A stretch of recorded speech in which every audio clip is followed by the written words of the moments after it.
My girlfriend and I were kidnapped by a satanic cult, but when we discovered the truth about our kidnapping, our lives were never the same. I am Julian Buchwald, and my girlfriend is Carolyn Watson. One day while on a drive, I thought I saw a hurt animal on the side of the road, so I walked to go check it out. As I checked it out, I was abruptly overtaken by multiple masked men, and they quickly shoved me into their van. I didn't know it at the time, but my girlfriend had come looking for me, and those same men captured her and put her in another van. I was in the van for about 6 hours, and finally the car stopped. I was stripped of my clothes and dropped off in the middle of the forest. My kidnappers drove away, and I was all alone. I began to scramble and search the area for any way out, but I didn't find any. Until hours after I began searching, I came across someone I wasn't expecting to see, my girlfriend. She was stripped of her clothes as well and started screaming and crying when she saw me.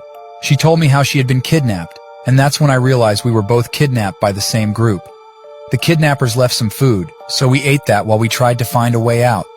We cuddled together every night due to it being so cold out.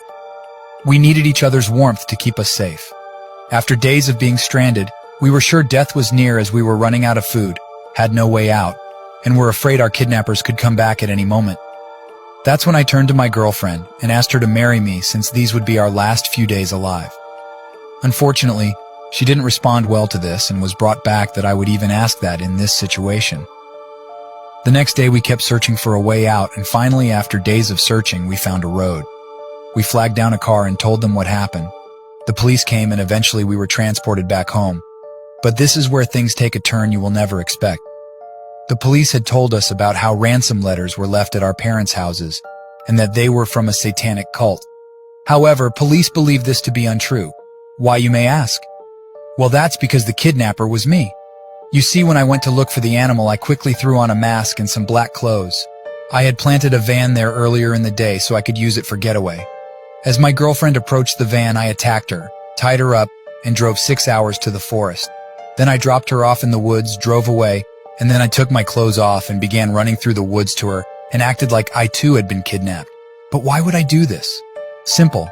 My girlfriend wanted to wait until marriage to have sex, and I thought that by doing this she would have sex with me because she would be thinking we would die soon. However, I was wrong. Police quickly caught on, and I was arrested. I was found guilty of kidnapping and sentenced to 8 years in prison. The ironic part is that my girlfriend was graduating in a few months and said she would have actually married me once she graduated. Follow for more stories. You Alabama folks really be doing the most. So this is Lindsay, either Shiver or Shiver. I'm not sure how to pronounce the last name, but she is a former Alabama beauty queen, and she met her husband, Robert, when he was a long snapper for Auburn University between 2006 and 2008. So in March of 2020, she posted this on her Instagram. It was their 13th anniversary, and they look happy. She literally had a life that dreams are made of. This is their home that she posted a photo of back in 2017. And here's another photo of Lindsay and Robert. They had a home in the Bahamas. They had trips to Disney, Vail, you name it, they had it. Lindsay was a stay-at-home mom to 3 young children that she and Robert had together.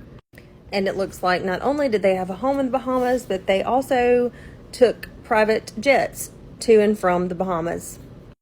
But a home in the Bahamas is not all that Lindsay found there. Apparently, she found a lover that she was having an affair with, a 28-year-old man, and her husband was in the process of filing for divorce. Now, earlier this month, when the Bahamian police were investigating a burglary here at the Grabbers Bar and Grill on Great Guana Key, they took possession of one of the suspect's cell phones, and in his WhatsApp messenger, they discovered a murder plot between Lindsay, her lover Terrence, and a third individual to kill Robert.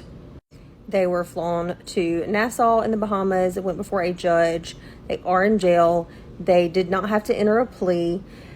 Not sure how the Bahamian courts and law work, but they did not have to enter a plea, and their next court date is on October the 5th.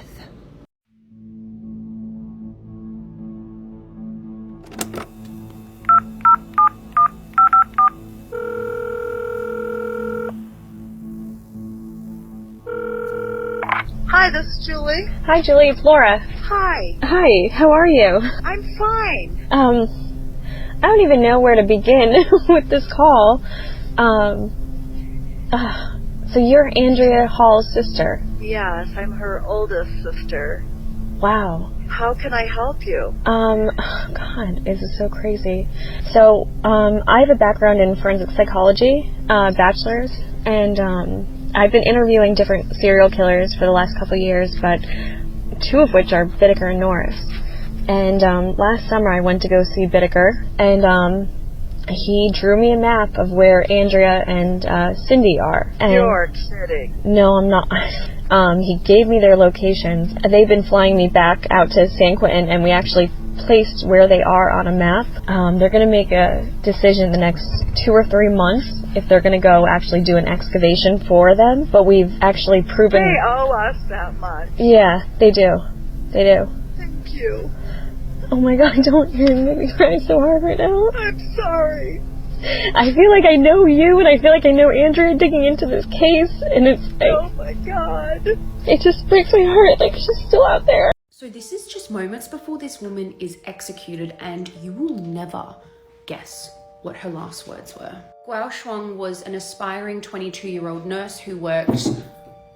My cat's always got to ruin it. Who worked part-time at a local hospital. Dr. Fang Weizhao was essentially the boss of the hospital. He was in charge of everything, in charge of the staff, and basically ran the show. I couldn't find an image of him online, so let's just imagine him. So Dr. Fang and Guo Zhang got along really well. They had a really good relationship, and he ended up inviting her to his birthday party. Not long after arriving at the party, she realized that something was very wrong. She started feeling really dizzy, really lightheaded, tired, which was concerning because she hadn't drank any alcohol at this party. Dr. Fang basically laughed it off with all the co-workers that were there, saying that, oh, she's just had a bit too much to drink, she's a young girl, blah, blah, blah, like, oh, she can't hold her liquor, and basically told everyone that he was just going to take her home. And I think we all can assume what happened after that. Guo Shuang woke up the next morning in his bed with no recollection of the night before. So essentially what happened is Dr. Fang started bribing her, saying like, oh, look, if you don't tell anybody, then I can make you a more regular position at the hospital. I can give you a full-time position, you know, blah, blah, blah, bribing her, right? And she was so scared. She was sobbing. She was really upset at what happened. And so in her fear and her trauma, she accepted. So they made their arrangement a more regular event in order for her to get this full-time role at the hospital. And look, she needed it. She needed the money. She was supporting her family and she needed that position. She needed the work. Not long after this whole ordeal, Guo Shuang started dating 18-year-old Wang Zujin. And just mind you, she is 23 at this point in time. Okay, so it was a really sticky kind of situation because she was still seeing Dr. Fang, and she actually got pregnant with Dr. Fang's baby at this point in time. She told Dr. Fang that, and he was livid, to say the least. I think he actually dragged her around the room once she told him, because he just wanted to get rid of the baby like there and then. So like really horrific stuff. Guo Shuang, of course, told her new boyfriend about what had just happened and how she was pregnant with his baby, Dr. Fang's baby, and essentially the pair came up with this plan to kill Dr. Fang. Go to part 2. Welcome back to part 2. If you haven't already seen part 1, I strongly advise you to watch. So this plan to kill Dr. Fang went as follows. So Guo Shuang and Dr. Fang, that rhymes, went driving together one day, and on the way they stopped and picked up Zhu Jin. They ended up driving Dr. Fang to a secluded location in the middle of nowhere, drive for hours, and once they got him there, they gave him an ultimatum saying that you've got to give Guo Shuang a full-time job at the hospital with all these benefits, and they like listed out all of these benefits, or else we will kill you. Dr. Fang essentially said that he wasn't in a position to be able to give her that job role. he didn't have the power to do that, yada, yada, yada. So essentially he said no. Zhu Jin ended up taking a scalpel that he had hid inside the car and took it to Dr. Feng's neck until blood started spurting everywhere. Dr. Feng actually managed to escape. Somehow he started running away. Obviously he was losing a lot of blood. However, Zhu Jin managed to chase him down and ended up beating him to death with a hammer. When the couple got caught, they ended up admitting to the crime straight away.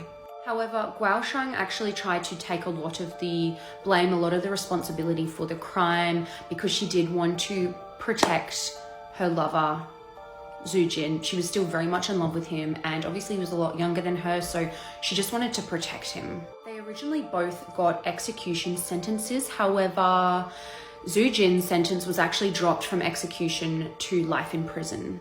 This was the interview that included Guo Shuang's response just 30 minutes before she was executed.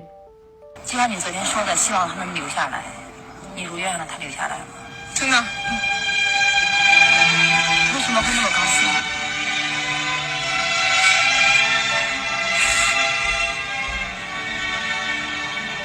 他判了缓刑。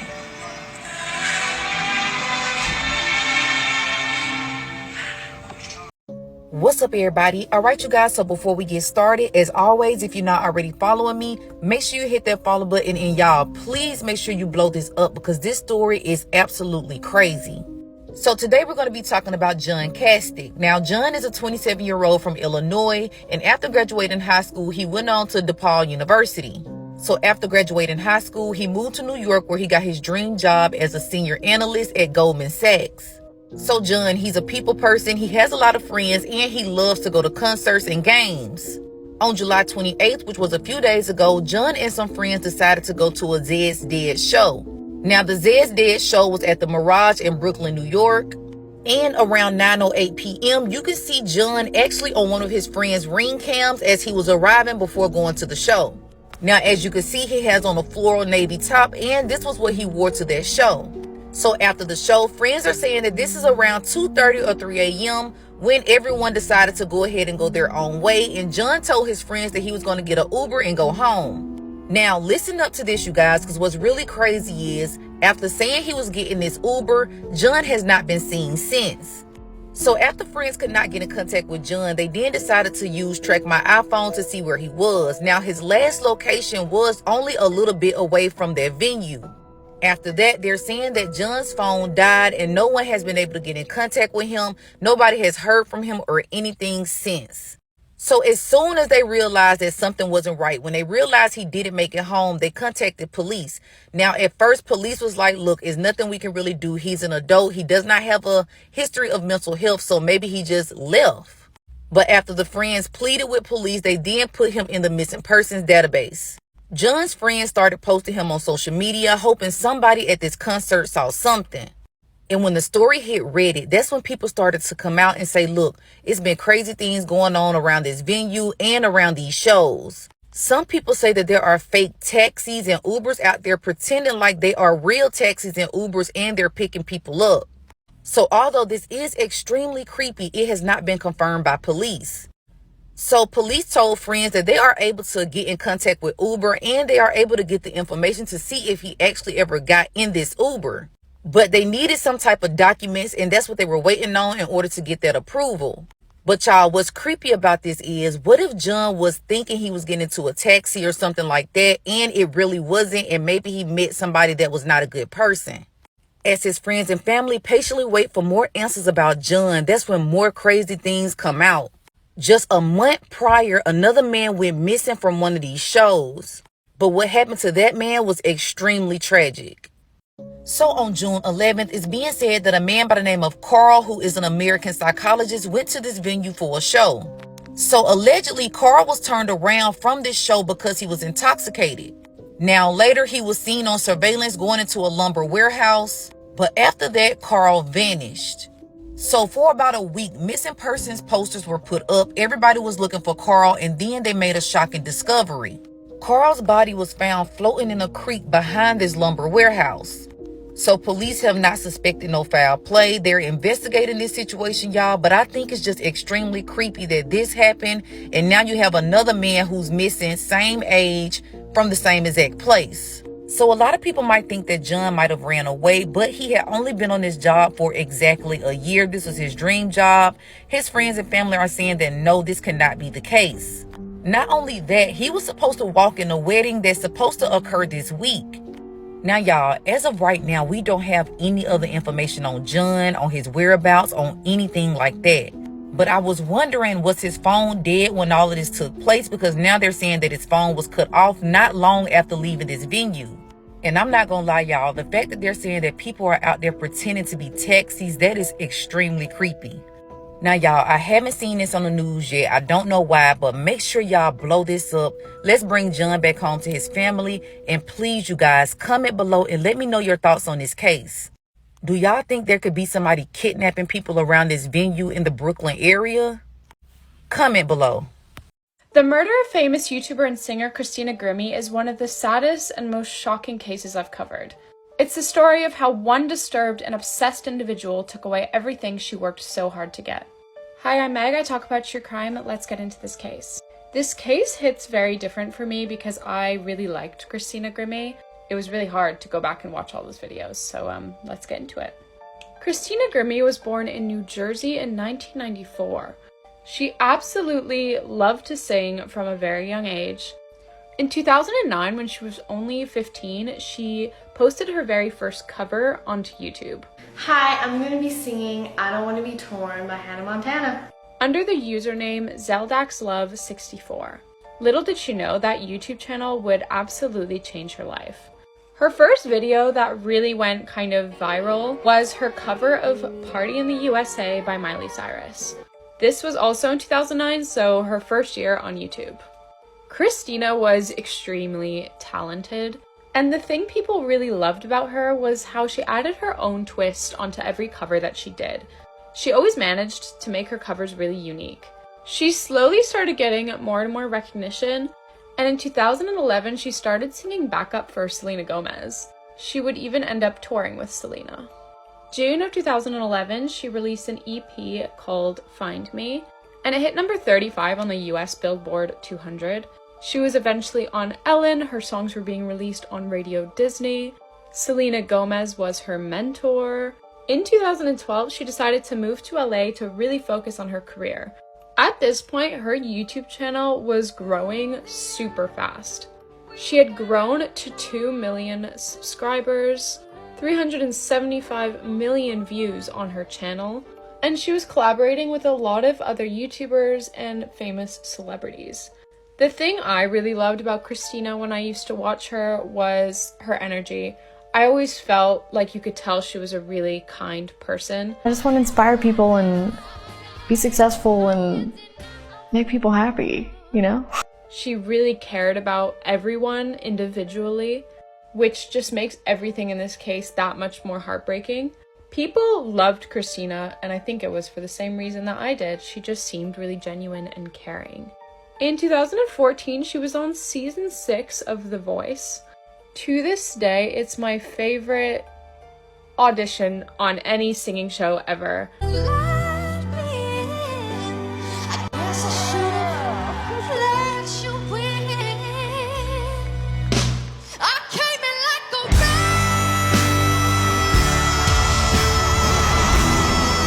I'm not joking to you when I say I watched that audition a million times. I know it by heart.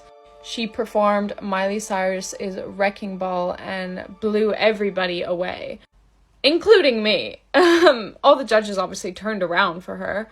It was not an audition, it was more of an amazing performance. She ended up getting 3rd place on The Voice. I think she should have got 1st. I think she should have just won the moment she auditioned, to be honest. She was a star, and things just kept rising for her. She kept getting bigger and bigger. Throughout the years, she continued growing and releasing music. She released a lot of covers, and they were always just like chef's kiss amazing. Like, I won't lie to you, her version of Wrecking Ball on The Voice will forever, in my opinion, be better than Miley Cyrus's version. And I love Miley's voice and her songs, so that's saying a lot. Christina continued opening up and performing for bands and music groups, and that's exactly what she was going to do on the 10th of June 2016. She was performing with Before You Exit at the Plaza Live in Orlando. Before the show, she posted an announcement just saying like, "Hey guys, I'm performing here tonight, come and support me." And she performed amazingly, as usual. The performance ended at 10 p.m. that night, and then Christina went to do a meet and greet. She was outside the venue just signing some autographs, greeting fans. Christina absolutely adored her fans, and it was so clear. Like, she was so thankful for every single one of them, and she always greeted everyone with open arms and kindness. Everything would take a horrible turn at around 10:24 during that meet and greet. Christina was approached by a 27-year-old man. His name was Kevin, and at first he seemed like a really shy fan, so Christina went to give him a hug. She greeted him with open arms, and that's when he pulled out a pistol and shot Christina 3 times. Kevin immediately started running off, and Christina's brother was actually there, and so he tackled Kevin to the ground. Kevin briefly got away, but he then took the gun and took his own life with the gun. Christina fell to the ground in front of her brother, her fans, and she was bleeding quite severely from the head. Christina was pronounced dead at 11 p.m. at the hospital that same night. She was shot once in the head and twice in the chest, and her entire promising future was taken away in a second. Let's talk a bit about Kevin now and why he did what he did. According to the police, that night, Kevin traveled with 2 guns, 2 magazines full of ammo, and a very large hunting knife. There were no metal detectors at the venue where the concert happened. Kevin didn't have any record of mental illness that they knew of, but he apparently had a very unrealistic and unhealthy obsession with Christina Grimmie. He was completely infatuated with her. He even tried to change his appearance to be more attractive for her. He lost weight, he got his teeth whitened, he got a hair transplant, and so much more. It was an extremely intense fixation and obsession. It's believed that Kevin killed Christina with the motive of, if I can't have you, nobody will. In his mind, he possessed her by taking her life. And apparently right before that night, he told people that he was tired and ready to ascend. Christina's death was a horrific tragedy. It was heartbreaking for everybody who knew her, her family, her fans, the entire YouTube community. If you were like me and watched a lot of YouTube in 2016, it was very different to how it is now. It was very close-knit, and the entire online community mourned her. It was truly devastating. Selena even paid tribute to Christina at one of her concerts. Here's that video. One thing about Christina and her family is that she holds her faith so closely to her. And I don't really understand how this really happened, but I would like to dedicate this next song to her. I find it really hard to watch that video and not cry. A lot of lawsuits and changes came after Christina's death. Venues were made to be a lot more strict when it came to security, as they should be. There should have never not been a metal detector at that venue. Christina Grimmie's family created the Christina Grimmie Foundation. Its purpose was to help victims who have suffered from gun violence. I feel like this story is pretty unknown, so I just wanted to share her legacy and voice because it should be heard by everyone. It's also very strange for me because when this happened, I was only 16, but now I'm 23. She was 22 when she died. It feels really strange. She was only 22 years old. She was so successful. She would have made it so far. And it was all taken away in a matter of minutes because someone was infatuated with her, obsessed to an unhealthy level. And that is the tragic case of Christina Grimmie. If you take anything away from this video, go check out her voice audition. It's unbelievable. It's horrible to think that if the security had just been better, she would literally be here right now. She would have made it so far. That's all for today. If you enjoy true crime videos, I've got a whole playlist down here with like over 100 videos, so go crazy.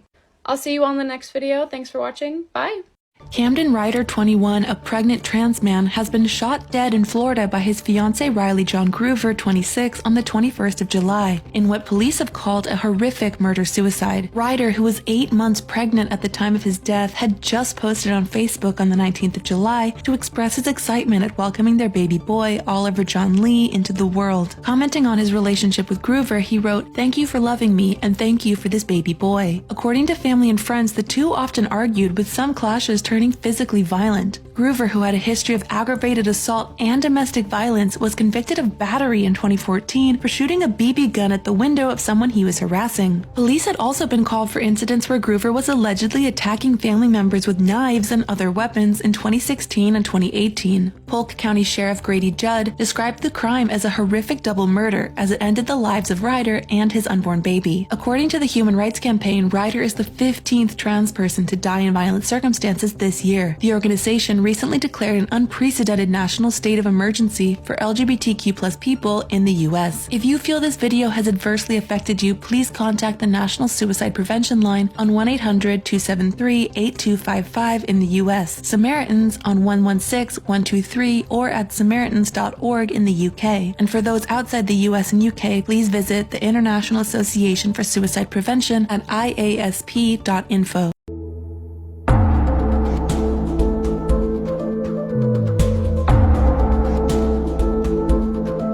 We now know the name of the man whose body was found inside a barrel floating in the waters off Malibu Lagoon State Beach. The LA County Coroner's Office has identified the victim as 32-year-old Javonta Murphy. According to his Instagram page, Murphy was a singer and songwriter from Los Angeles. No information about the cause or manner of death has been determined. The barrel was first spotted on Sunday, but it was not until Monday morning that it was brought to shore and opened.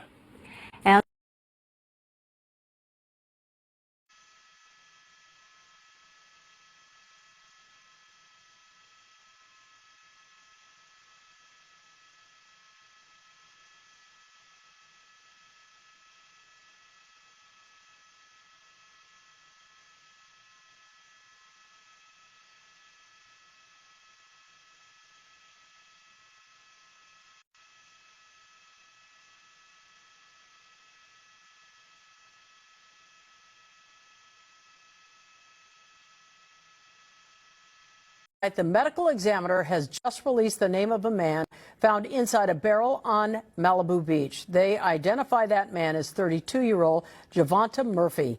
Right now, it's unclear how long the victim was in the barrel and where it actually came from. That investigation continues.